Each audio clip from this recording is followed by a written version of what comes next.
Shkencëtarja nga Vlora, Eneda Toska, që punon si asistente profesoreshe onkologjist në Universitetin Johns Hopkins në SBA, është nderuar me çmimin prestigjioz Cancer Research Early Career Award nga Shoqata Amerikane për kërkime mbi kancerin. Ky çmim i është dhënë për kontributin e saj të jashtëzakonshëm si kërkuese e re në fushën e kërkimeve për luftën kundër kancerit, veçanërisht në studimin e kancerit të gjirit dhe epigjenetikës. Doktore Toska ka një karrierë të shquar në kërkimin shkencor, duke përfshirë çmime të tjera si Next Generation Star në vitin 2021 dhe Breast Cancer Alliance Young Investigator Award.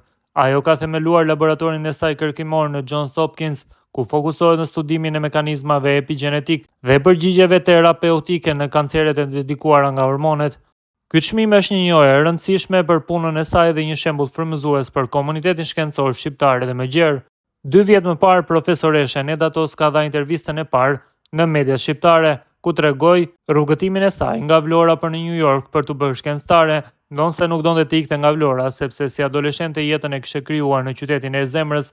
Duket se rrugëtimi drejt Amerikës i hapi dyert të reja në fushën ku ajo gjeti veten, atë të shkencës, për studimin e biologjisë dhe gjenetikës së kancerit të gjirit. Unë kam ikur nga Vlora që në moshën 15 vjeçare, atëherë kur erdha për në SBA. Erdha në SBA pasi prindërit fituan lotarinë amerikane në vitin 2002. Unë në fakt desha të ri në Vlorë, ishte jeta shumë e bukur, kisha plazhin afër, kisha shoqërinë time, isha një adoleshente që më pëlqente shkolla Alidemi, ku bëra gjimnazin.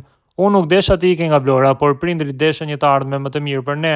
Sakrifikuan punën e tyre, të ardhmen e tyre në Shqipëri, sepse ishte më e mirë për ta se kjo në Amerikë. Në Amerikë luftova shumë që të krijoja shoqëri të re, të mësoja gjuhën dhe takimi i parë me shkencën filloi në universitet. Një profesor dalloi te mua një shkëndij që mund të bëhesha shkencëtare.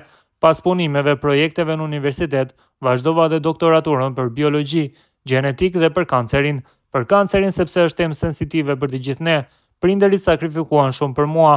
Ata ishin shtysa ime e parë, më dhanë mundësinë që të bëja shkollimin në universitetet më të mira, me fondet e tyre, por edhe unë punoja 3 punë. Gjatë gjithë kohës unë shkoja në laboratore sikur një mundësi e vogël të më jepej. Aty lindi shkëndija ime e parë. Prindërit e mi ishin shtysa, por edhe mentorët e mi.